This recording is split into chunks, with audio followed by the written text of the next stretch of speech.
sommes à Grantham, dans le Queensland en Australie. Cette petite ville de 500 habitants vient de subir pour la première fois de son histoire une inondation éclair. Les équipes de secouristes de la EMQ vont vivre la journée la plus éprouvante de leur vie.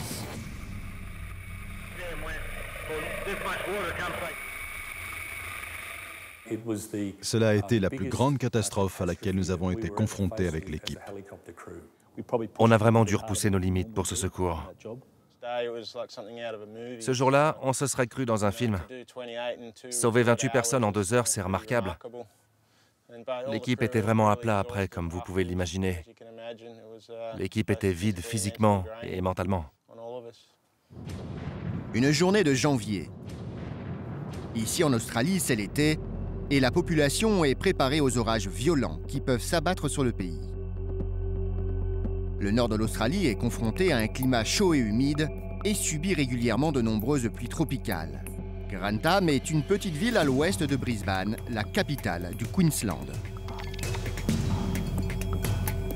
Régulièrement, les Australiens de cette région sont confrontés à des inondations qui montent parfois jusqu'à 40 cm en cette période. Mais aujourd'hui n'est pas une journée comme les autres, et les phénomènes météo vont être d'une extrême violence. Il n'y avait jamais eu d'inondation comme ça avant. On n'avait pas réalisé qu'autant d'eau arrivait vers nous. Ça n'arrive pas habituellement. Vous voyez ce qu'est un tsunami?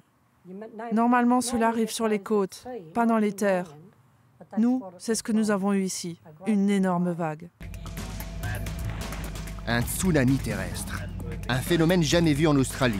Une vague de 7 mètres de haut vient de déferler à une vitesse de 80 km/h. En un éclair, tout le village est noyé et les survivants n'ont pas d'autre choix que de se réfugier sur les toits. Aussitôt, l'hélicoptère de sauvetage de la EMQ décolle de Brisbane, qui est situé à 80 km de la catastrophe. Les sauveteurs sont appelés pour un secours inondation, mais n'ont aucune idée de ce qui les attend, ni de l'ampleur des dégâts. Ça a été un très grand défi d'arriver sur Grantham et de voir une centaine de personnes coincées sur les toits de leur maison. L'équipe de Markhampton ne dispose que d'un hélicoptère et ne sait plus où donner de la tête tellement le nombre de victimes attreuillées est important.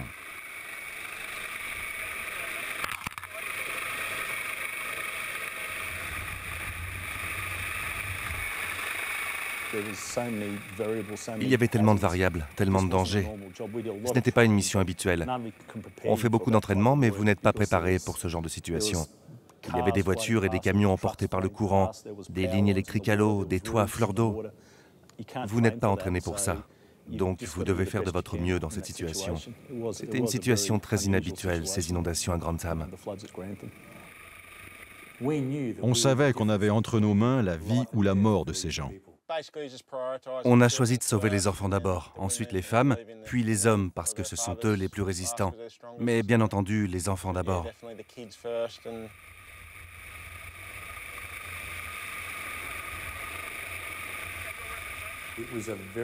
C'était une mission d'une grande ampleur et je n'ai jamais eu à élitreiller 28 personnes d'un coup de toute ma carrière. Et j'ai 25 ans de vol derrière moi. C'est le premier sauvetage de masse de ce genre auquel l'équipe a été confrontée. Mais le plus difficile reste à venir. Treuiller d'un toit ne présente pas de difficultés majeures, mais lorsque des victimes sont coincées dans les arbres, le danger prend tout d'un coup une autre dimension.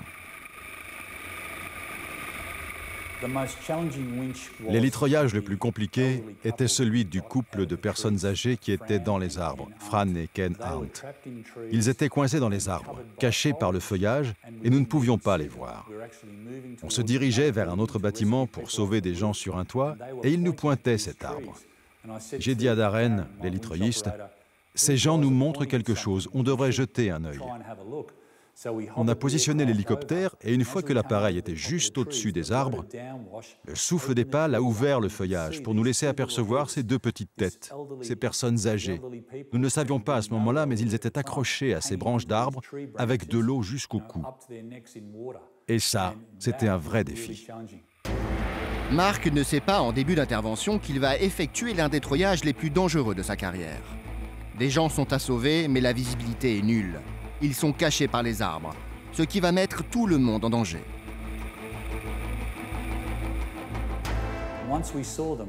Une fois qu'on les avait vus, on a dû envoyer notre sauveteur en bas, dans ces eaux bouillonnantes, déchaînées. Il a été emporté sous les arbres et on ne pouvait plus le voir pendant un bon bout de temps. Mark Turner, le secouriste, est hors de vue, sous les arbres et sans moyen de communication avec l'hélicoptère. Une situation dans laquelle aucun pilote ne veut se retrouver. Si on perd de vue notre sauveteur et que le câble de l'hélicoptère se prend dans une branche et qu'ensuite je positionne l'appareil dans le mauvais sens, on peut vite balancer l'appareil à l'eau.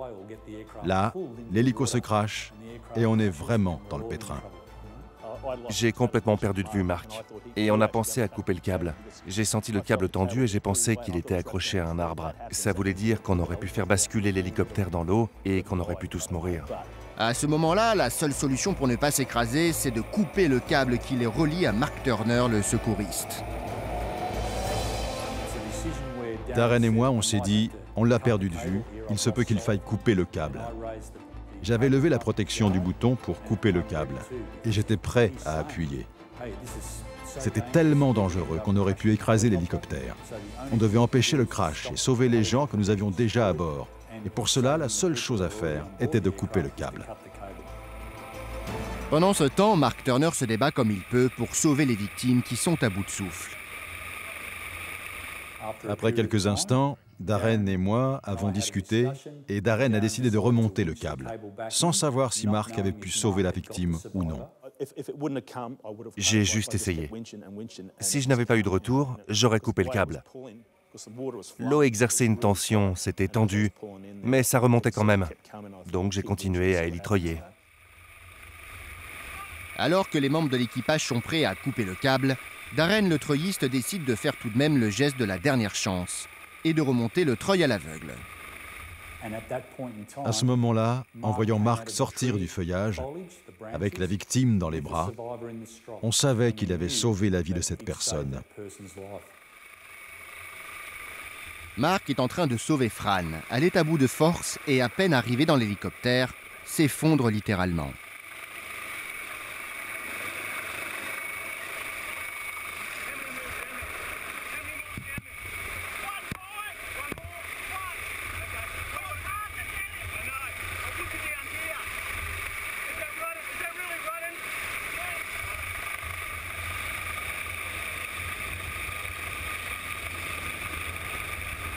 Mais l'équipe va devoir redescendre une seconde fois pour Ken.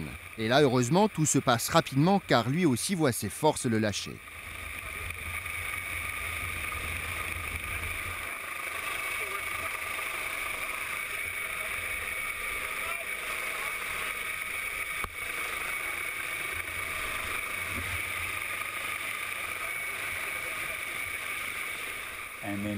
Darren a réussi à les treuiller tous les deux et ils ont été sauvés. Leur histoire est incroyable, vraiment incroyable. Une histoire en effet incroyable. Fran et Ken sont de véritables miraculés. À plusieurs reprises, ils auraient dû y laisser la vie. Cette journée, Fran et Ken ne l'oublieront jamais. À commencer par le moment où ils se sont fait renverser par ce gigantesque mur d'eau qui a déferlé sur eux.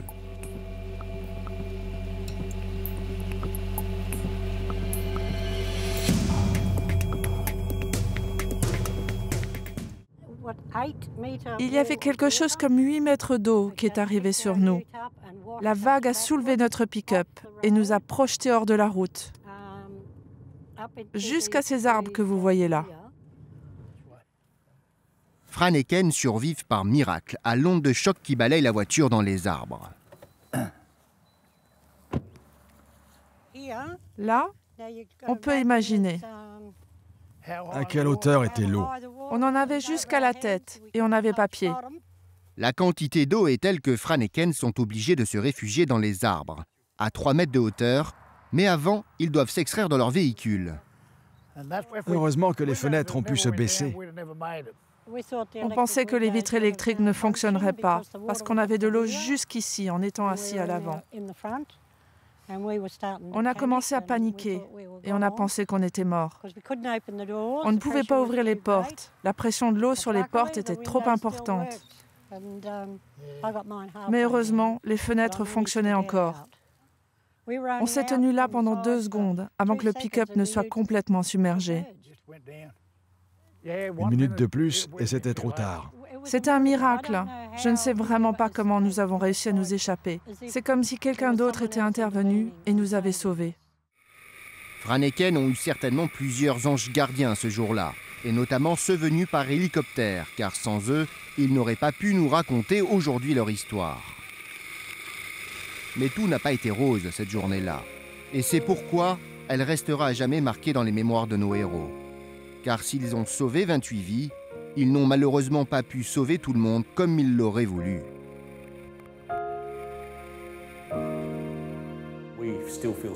On est toujours triste, et c'est une blessure profonde pour nous, la mort de ces gens. Le fait qu'on n'ait pas pu les sauver est terrible. Mais on apprécie aussi beaucoup d'avoir sauvé tant de vies. Le plus important est qu'ils puissent vivre leur vie. Pour ceux qui n'ont pas pu la continuer, c'est dur.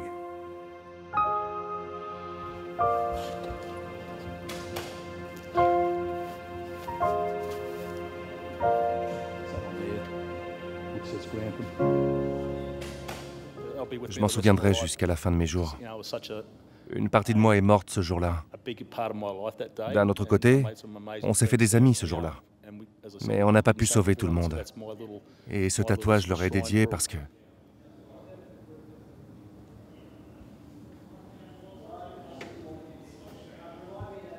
Cette histoire terrible a eu l'écho d'un véritable drame national. Dans le pays, toute la presse en est emparée.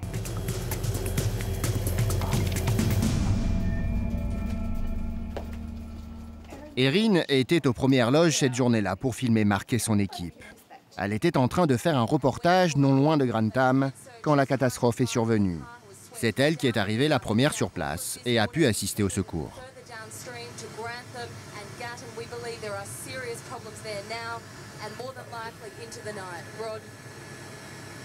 Je pense que c'est quelque chose que les héros ont en commun. Ils ont sauvé beaucoup de vies, mais ils pensent davantage à celles qu'ils n'ont pas pu sauver. Et pour eux, c'est difficile de vivre avec ça. Pourtant, ils sont incroyables. Sans eux, des dizaines de personnes ne seraient pas en vie aujourd'hui.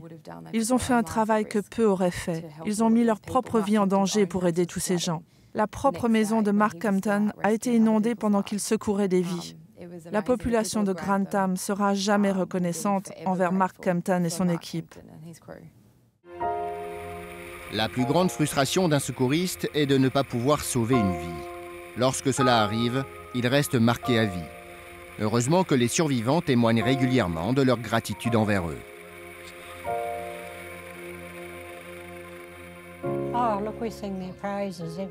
On les remercie tous les jours. On ne serait pas là sans eux.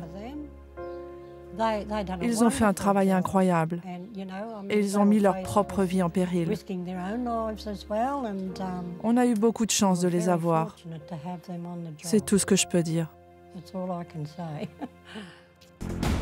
Mark Turner, Darren Parson et Mark Compton sont de véritables héros nationaux. Pourtant, ils s'en défendent. Pour eux, ils n'ont fait simplement que leur devoir.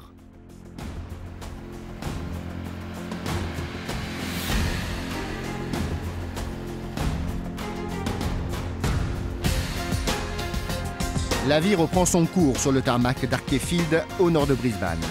Aujourd'hui, c'est une journée d'entraînement toute spéciale. Le thème du jour, treuillage en pleine eau.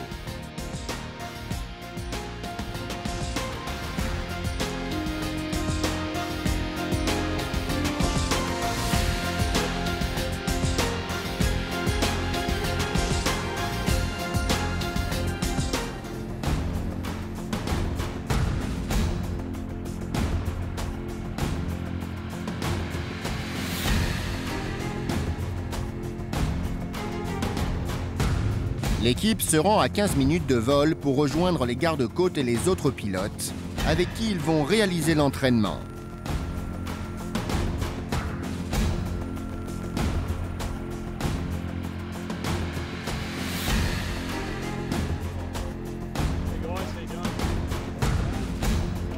Une fois par an, les pilotes doivent prouver leur aptitude à piloter avec précision pendant des treuillages dans l'eau. Ici, on leur demande l'excellence et le self-control. Marc est le superviseur de l'exercice. C'est un exercice simple, mais l'hélitreuillage en milieu aquatique est très compliqué et requiert beaucoup de compétences. On doit le pratiquer chaque année pour conserver un maximum de précision dans nos actions. Il y a beaucoup de variables pendant cet exercice. Beaucoup de choses peuvent mal tourner. Et si ça arrive, l'équipe doit être préparée à l'inattendu. Mais que ce soit un hélitreuillage lors d'une inondation, depuis un bateau ou directement en mer, beaucoup de facteurs rentrent en ligne de compte et l'équipe a besoin d'expérience et de mise en situation. C'est ce qu'on fait aujourd'hui. Nous formons et testons nos pilotes dans ces domaines. Les gardes-côtes embarquent celui qui va jouer la victime, ainsi que l'équipe de coordination au sol. Premier exercice, récupérer une victime dans un radeau. L'opération est importante car elle permet de sauver quelqu'un à la dérive, mais elle permet de s'entraîner également pour des personnes bloquées sur des toits. Tu nages jusqu'au bateau, tu montes à bord, tu mets le crochet. Le bateau sera stationnaire dans l'eau. L'hélicoptère viendra au-dessus et te ramènera.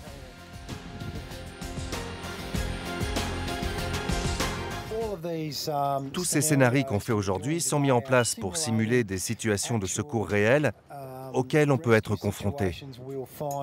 On fait donc ce genre d'exercice pour maintenir nos compétences.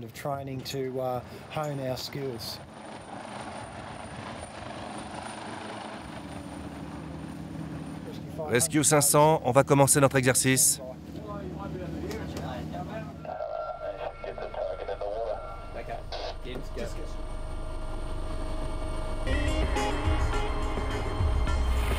Ici, le pilote, le treuilliste et le secouriste répètent les gestes qui vont permettre de se coordonner ensemble le plus précisément possible. Leur cible fait moins de 2 mètres carrés, alors pas question d'atterrir à côté.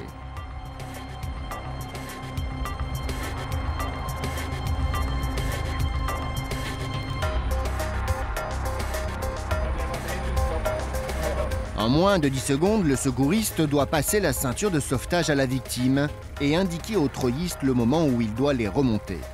Les gestes doivent être précis et le câble canalisé.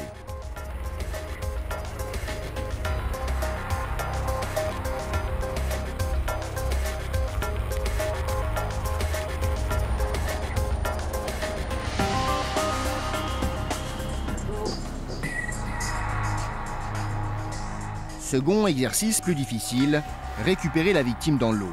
Non seulement il faut être précis pour éviter aux secouristes de nager autour du câble, ce qui peut se révéler très dangereux, mais en plus il faut passer la ceinture sans aucun appui autre que celui de l'eau.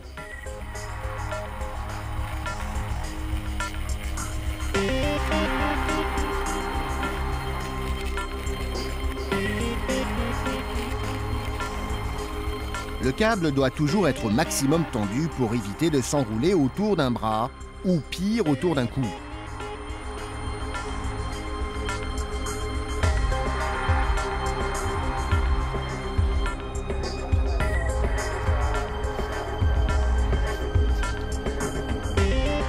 Chaque exercice est effectué à tour de rôle par l'ensemble des pilotes de la base. Ils doivent maintenant déposer et reprendre le secouriste sur un bateau à pleine vitesse. On doit vraiment faire tout le temps attention au câble. Il ne doit jamais s'accrocher quelque part, ni s'enrouler à quelque chose. C'est un point important. Ça pourrait être très dangereux. Pour cet exercice, c'est un pilote tout juste arrivé dans le groupe qui commence. Mais les gestes qui doivent être d'une extrême précision ne vont pas l'être. Et le pilote va rater sa cible. Le secouriste ne va pas atterrir dans le bateau, mais sur la plage arrière. Heureusement, il est retenu par Brandon, ce qui lui évite de tomber dans l'eau à pleine vitesse. Puis, la seconde tentative est trop brutale.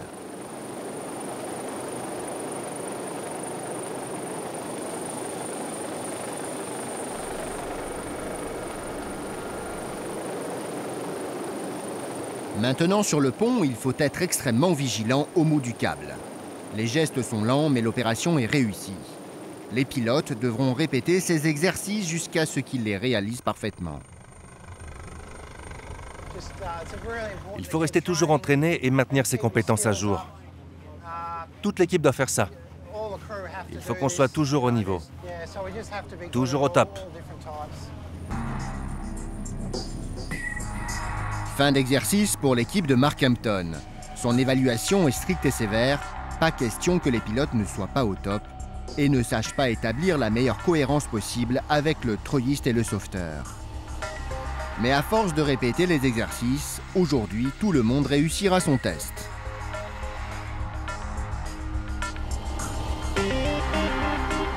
Mark reprend les commandes. Retour à la base de Brisbane pour lui et l'équipe de garde. Mark a plus de 9000 heures de vol, c'est le senior des pilotes. Il est bien placé pour savoir que manœuvrer cet hélicoptère est loin d'être évident vu la complexité de l'appareil.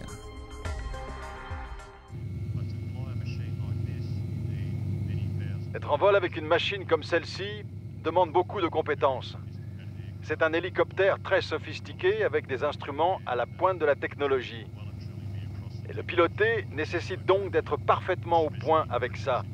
Encore plus en situation d'urgence, comme pour les secours en inondation. La W139 est un bijou de technologie qu'il faut mieux savoir maîtriser avant de partir en mission.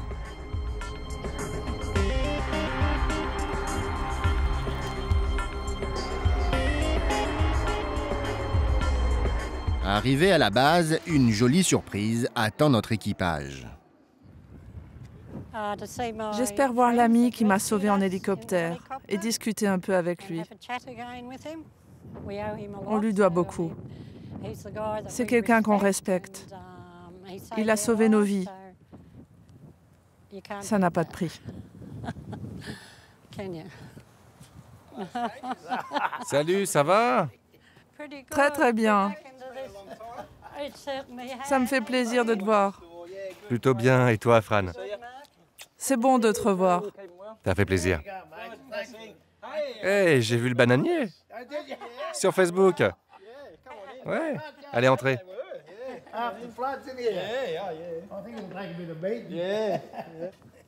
Aujourd'hui, Mark Turner va montrer à Fran et Ken l'hélicoptère qui leur a sauvé la vie. Cette visite est une bonne occasion pour exprimer les liens qui les unissent aujourd'hui pour toujours. Tenez, je vais vous montrer comment fonctionne la ceinture de treuillage.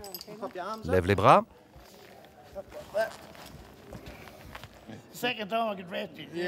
Ouais, c'est sûr. C'est plus facile sur la terre ferme.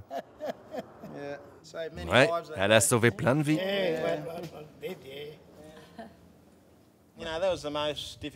Votre sauvetage dans les arbres, c'est le plus périlleux que j'ai jamais fait. Surtout toi, Franny. Quand t'as lâché cet arbre, t'étais glissante. J'ai essayé de nous garder la tête hors de l'eau en palmant, de mettre la sangle et de gérer le câble en même temps. C'était dur. Oui, mais c'est toi qui étais dans la situation la plus dangereuse. L'équipe a fait un bon travail, mais toi, tu étais celui qui était au bout de la corde. Et il aurait pu t'arriver n'importe quoi. Vraiment. Il est temps maintenant pour Mark Turner de repartir en exercice et l'occasion pour Fran et Ken de faire un dernier salut aux pilotes. Ouais. Hey, j'ai vu que votre bananier avait bien repoussé. Fran, comment vas-tu? Bien, bien. Super. Ça fait plaisir de vous voir. Dis donc, t'as l'air en forme? Bon, excellent. Oui, ça va. Toi aussi, t'as l'air en forme. Et je vais bien aussi. Ouais. Ça me fait vraiment plaisir de le voir. Il a l'air de bien aller.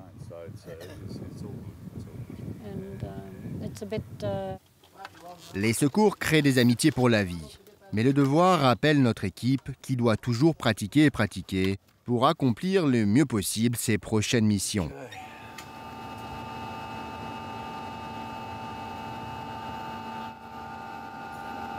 Les héros ont ce point commun de ne jamais croire qu'ils en sont. Ils continuent de faire leur devoir avec la plus grande humilité et parfois dans le plus grand anonymat.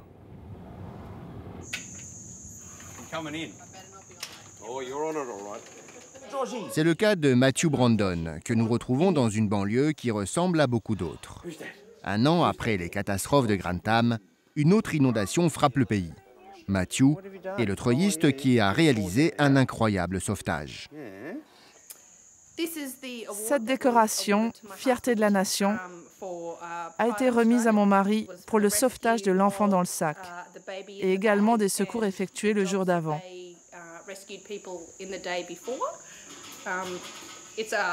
C'est une grande reconnaissance en Australie. C'est un grand honneur. Je suis très émue. Je peux pas. La femme de Matthew peut être fière de son mari. Il y a quelques mois à peine, lui et son équipe ont sauvé une famille entière des inondations. Elles se sont produites dans la région de Rockhampton, à 600 km au nord de Brisbane. Le schéma est toujours le même. De violentes pluies tropicales s'abattent sur une terre qui ne peut absorber toutes ces quantités d'eau.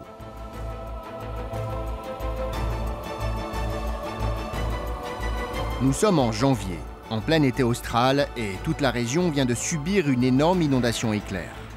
L'équipe de Matthew est à sa deuxième journée de sauvetage. Ils ont déjà treuillé 8 victimes au péril de leur vie. Chaque sauvetage se joue à quelques minutes près. Alors, même s'ils sont dans le rouge, ils n'abandonnent pas une victime qui peut succomber d'une minute à l'autre. On a vraiment poussé l'appareil à ses limites. Pour le dernier hélitreuillage, le plus dangereux à cause de la proximité des lignes électriques, l'appareil avait atteint sa capacité maximum en termes de poids. Le pilote disait qu'il n'avait plus de puissance. Heureusement, Garth et la dernière victime étaient presque remontés dans l'appareil.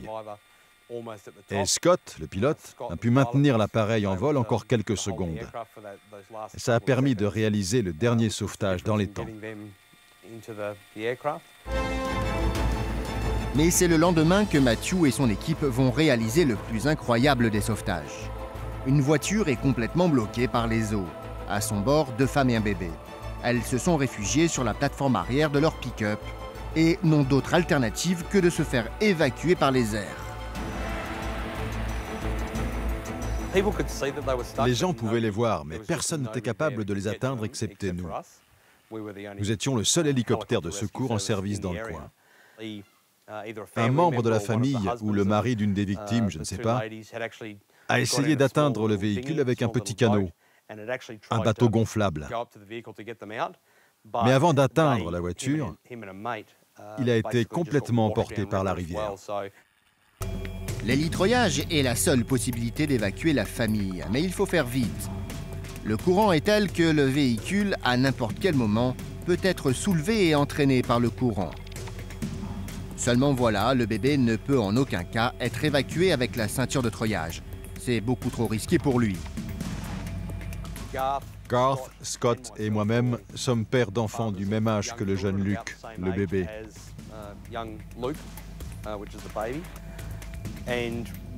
Et on sait bien qu'on ne peut pas donner d'instructions à un bébé. Il n'écoute pas, il ne fait pas ce que vous lui dites de faire.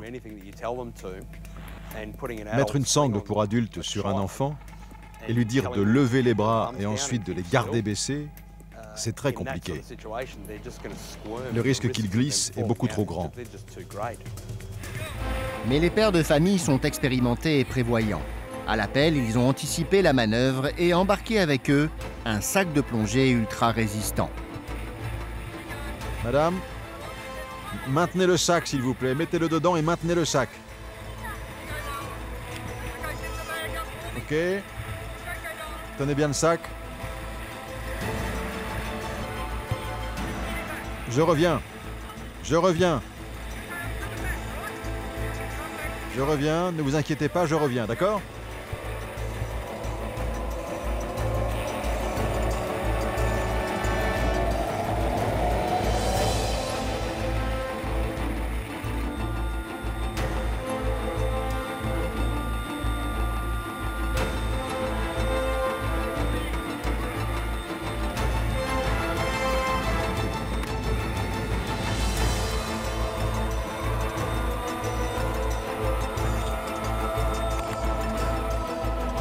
Après avoir sauvé l'enfant, Garth, le secouriste, ne perd pas une seconde et redescend pour récupérer la mère et la tante. Bien, à qui le tour? À vous, ok. Mettez bien les bras vers le bas. Je reviens pour vous après.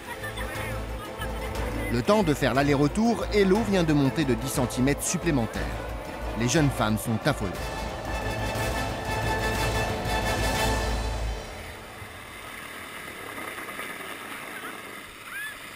Une fois dans l'hélicoptère, la jeune femme veut récupérer l'enfant, mais très vite l'infirmier la repousse. Sa mise en sécurité est primordiale. La jeune femme doit avant tout s'attacher et récupérer de son stress. Un hélicoptère porte ouverte représente bien trop de risques.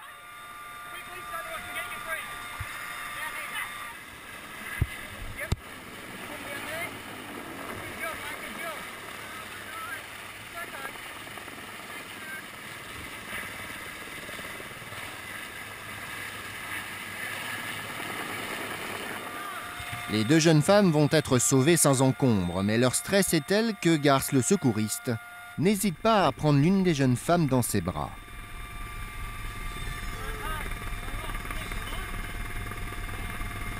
Grâce à cette formidable idée du sac de plongée, Garth Snedero, le secouriste, Matthew Brandon, le treuilliste, et Scott Salisbury, le pilote, vont sauver toute la famille.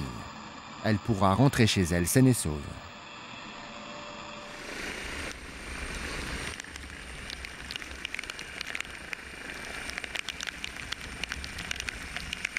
À l'autre bout de la planète, la couleur des hélicoptères de secours change, mais les réactions des enfants sont toujours les mêmes. Nous sommes dans le sud de la France, où régulièrement des inondations éclairs s'abattent sur les régions. La proximité de la mer et des montagnes provoque des pluies torrentielles en hiver. Une famille entière s'est faite piéger par les eaux.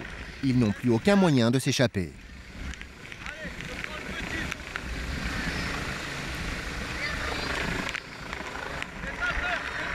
L'enfant est terrorisé par la situation et il ne veut rien entendre. Heureusement, le secouriste a dans son équipement un baudrier adaptable aux enfants qui va lui permettre de l'évacuer sans prendre de risques.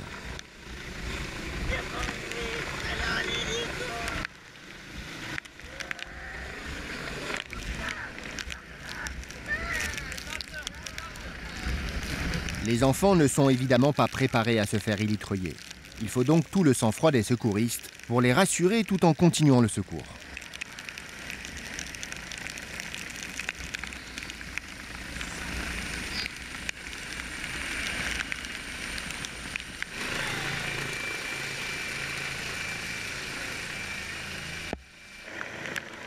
C'est au tour du grand frère maintenant d'être secouru.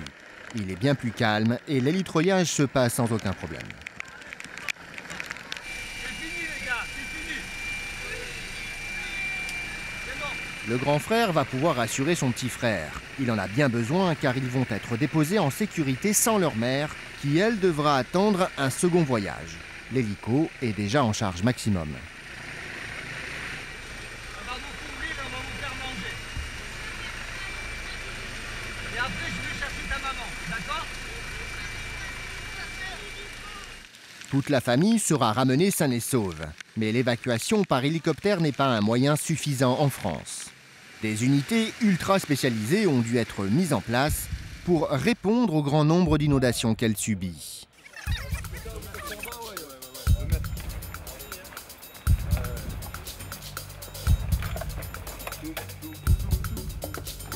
Ces unités s'appellent les SEV, les secours en eau vive. Ce sont des unités aquatiques capables d'intervenir sur n'importe quelle situation sans moyens aériens.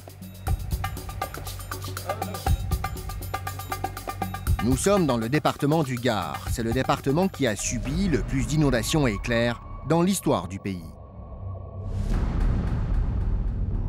En 4 ans, 3 inondations majeures vont obliger les autorités à mettre en place des moyens de secours et de prévention extraordinaires.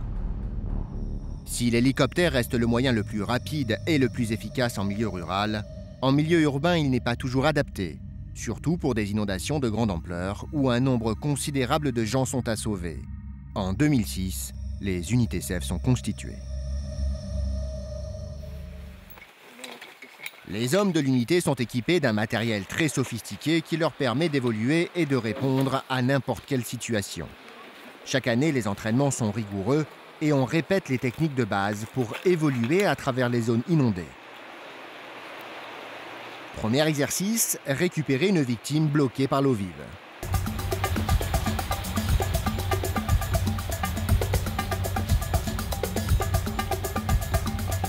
C'est la méthode de la tortue qui nous permet d'accéder à une victime potentielle dans un endroit délicat, à 2 sauveteurs.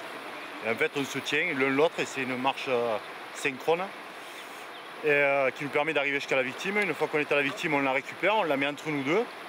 Et ensuite, on progresse généralement par l'endroit où on est venu, puisqu'on a fait une reconnaissance à cet endroit-là. Et ça nous permet de remonter. Maintenant, avec la configuration qu'il y a du fond de rivière, où en fait c'est très glissant, et avec le courant, c'est très compliqué et très physique pour remonter. Ça paraît rien comme ça, mais c'est très physique. Pour ramener la victime sur la terre ferme, les hommes du CEF vont former avec leur corps un contre-courant. Ils vont ainsi ralentir la force de l'eau qui arrive sur la victime et lui redonner confiance pour progresser. Mais ces mises en situation sont aussi l'occasion pour les secouristes de rechercher toujours de nouvelles méthodes d'intervention. Aujourd'hui, Frédéric Dalcero veut essayer une extraction à l'aide d'un kayak gonflable pour rechercher toujours plus d'efficacité.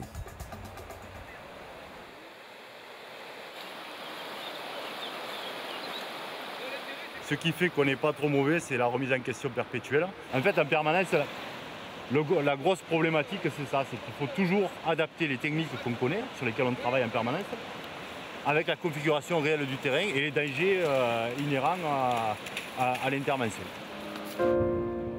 Les dangers des interventions, l'équipe du CEV les connaît bien.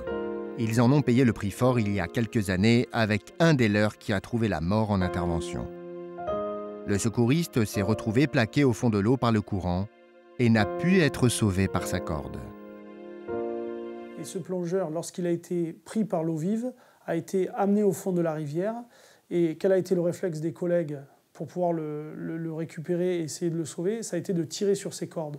Et le fait de tirer sur ses cordes alors qu'il y a un phénomène d'eau vive a tendance à plaquer le corps au fond et donc empêcher le corps de remonter. Donc, pensant avoir un geste salvateur, au contraire, on avait tendance à avoir un geste qui pouvait entraîner la mort. Le capitaine Marin Talon dispense les formations à ses hommes. Et pour faire comprendre le phénomène de la corde qui peut s'avérer fatal, il prend un cas typique qui a été filmé dans le département. Une famille prend son véhicule voulant fuir les inondations. Mais soudain, le véhicule se retrouve soulevé par les eaux. La famille va vite se retrouver piégée derrière la voiture par les éléments déchaînés.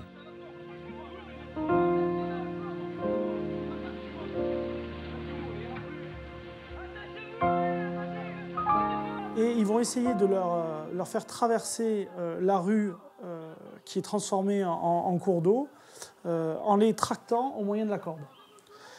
Et on va constater que cette idée aurait pu avoir une fin dramatique, puisque là, ils sont tous attachés, ils sont pour l'instant dans une zone de calme derrière la voiture. Lorsqu'ils vont rentrer dans ce qu'on appelle la veine d'eau, c'est-à-dire l'endroit où le courant est le plus fort, ils vont perdre leurs appuis, ils vont être emportés dans le cours d'eau, maintenus par la corde. Et quelle est la réaction naturelle que peuvent avoir des gens quand ils ont quelqu'un au bout d'une corde? C'est de vouloir tirer sur cette corde pour les faire ressortir. Or, ce geste-là de tirer sur une corde alors que les gens sont attachés à cette corde et dans le cours d'eau, dans l'eau vive, va avoir pour effet de les faire plonger. Et plus les gens vont tirer, et plus les corps vont se plaquer au sol. Et donc, en croyant sauver ces gens, ils allaient les tuer, puisqu'ils allaient les empêcher de remonter à la surface. Ce qui vaudra la survie de ces gens-là, c'est le monsieur en gris qui, lui, a gardé ses appuis et qui va pouvoir les remettre dans cette zone de calme. Événement après événement, les pompiers du CEV ont acquis des techniques de plus en plus adaptées, comme le système de la corde auto-largable, pour éviter de se retrouver piégés. Mais malgré tout, le milieu aquatique restera toujours potentiellement très dangereux. effectivement, face à l'eau, on est très peu. Et plutôt que d'apprendre à combattre cette eau virulente, nous, on apprend à s'en servir, à détecter les pièges et à l'utiliser. Pour utiliser au mieux l'eau vive, il faut s'y préparer à l'avance. Direction les Hautes-Alpes, où les torrents de montagne sont un terrain de jeu parfait pour maîtriser les mouvements d'eau. Rendez-vous au stade olympique d'Argentière-la-Bessée, où l'équipe du CEF se rend une fois par an. On a du gros volume aujourd'hui, hein. On est en belle condition. La particularité du gros volume, c'est que ça apporte de la difficulté supplémentaire qu'on ne retrouve que dans le cas des inondations. La base nautique de l'Argentière-la-Bessée est un endroit qui nous permet de progresser, au moins dans le cadre de la lecture de l'eau, et qui doit être aujourd'hui un des thèmes principaux des manœuvres.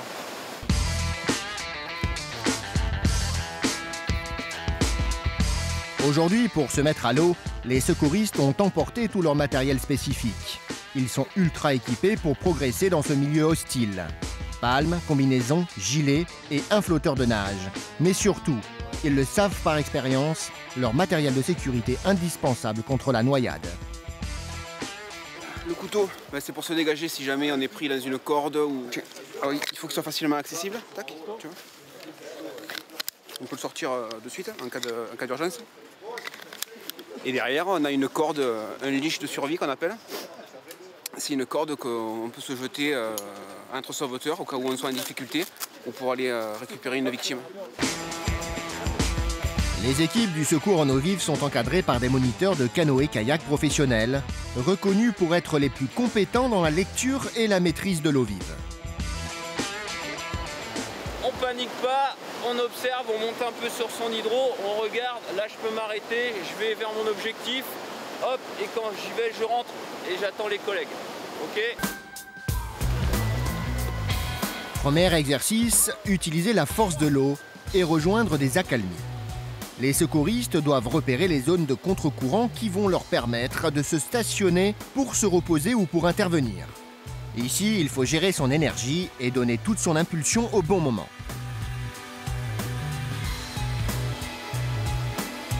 Mais voilà, l'exercice est très technique et si le secouriste s'y prend trop tard, il loupe la zone d'accalmie.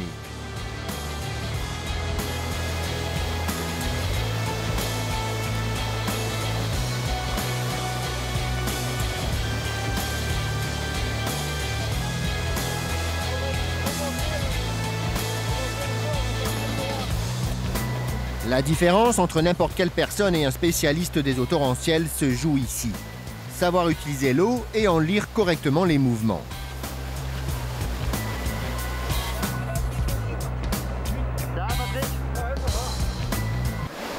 Comme on peut l'avoir également dans le cadre d'une intervention normale, c'est qu'il faut qu'on fasse un point du milieu dans lequel on va travailler. Identifier les zones qui sont favorables pour nous et les zones qui sont dangereuses. La force d'un sauveteur est bien évidemment sa faculté à utiliser l'eau pour s'économiser.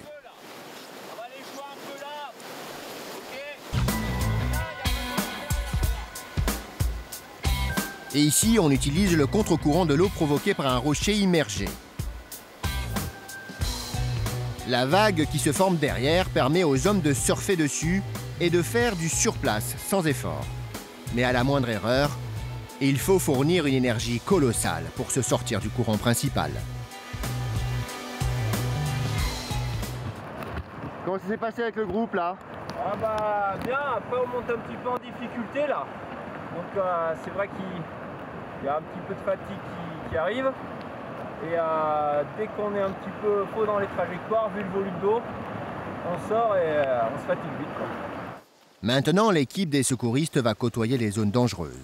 Ils vont se laisser aspirer par un rappel d'eau afin de pouvoir maîtriser la technique pour s'y extraire. Quand vous voyez que vous êtes aspiré au fond, vous pliez en boule comme ça, d'accord? Et vous attendez que ça vous dégage au fond. Si vous restez droit, le problème, c'est que s'il y a des cailloux au fond, d'accord? Et avec de la malchance, vous avez le pied qui se coince, c'est foutu. Par contre, en boule, t'es comme ça, t'as pas de risque. Tu roules. Donc pensez, quand vous arrivez dans des endroits comme ça peut arriver n'importe où, j'arrive, je me mets directement en boule.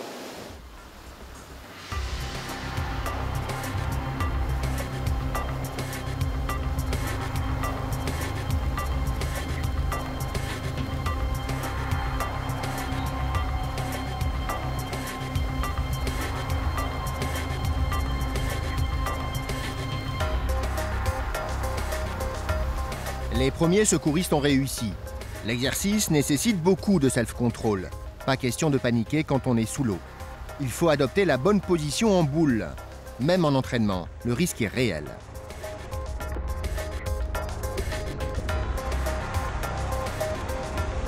Maintenant que l'équipe a fait le tour des mouvements d'eau, on passe au scénario accident. Voilà, donc en fait, là, la situation qui va être mise en place, là, ils sont partis pour juste faire la descente en autonomie. Sauf qu'avant de partir, on va leur stipuler qu'il y a une victime rive droite et on va voir comment ils vont mettre les moyens pour aller récupérer la victime.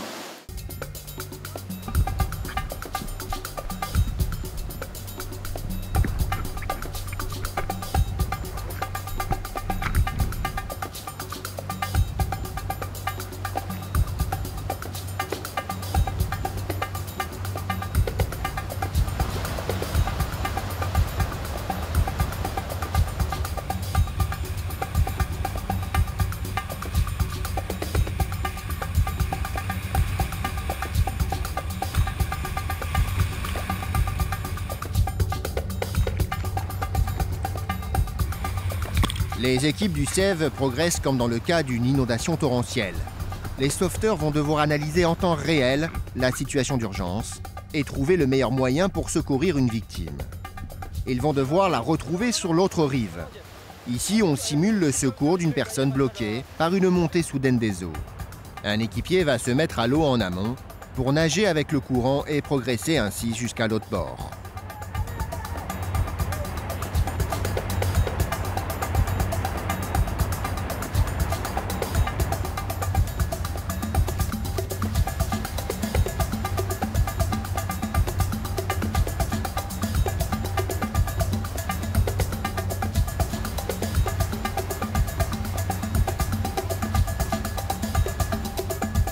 L'opération est réussie, mais pour Gilles, l'équipe aurait pu intervenir plus en sécurité encore.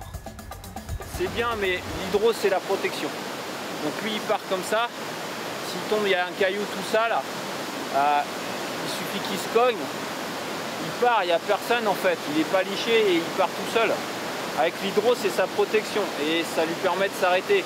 Il liche son hydro derrière. Il la passe à la victime. Ça lui permet à la victime d'avoir un appui comme ça dans l'eau. Et pareil, après on le tire. On reprend l'intervention, mais cette fois-ci avec l'hydrospeed, le flotteur de nage.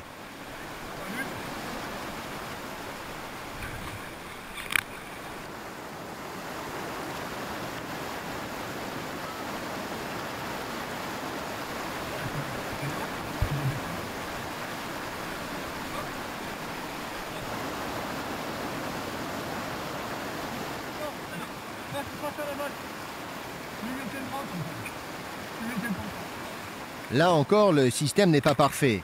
La victime se retrouve sous l'hydrospeed.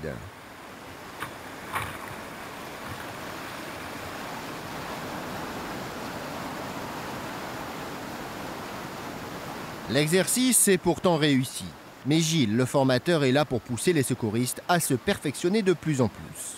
C'est pas encore assez carré, quoi. Mais il a fallu s'arrêter un peu plus haut, regarder, il y en a un qui part. Voilà, c'est des automatismes que pour l'instant n'ont pas encore. Mais ça va venir avec le temps, quoi. Et pour que ça vienne avec le temps, les exercices seront répétés et répétés.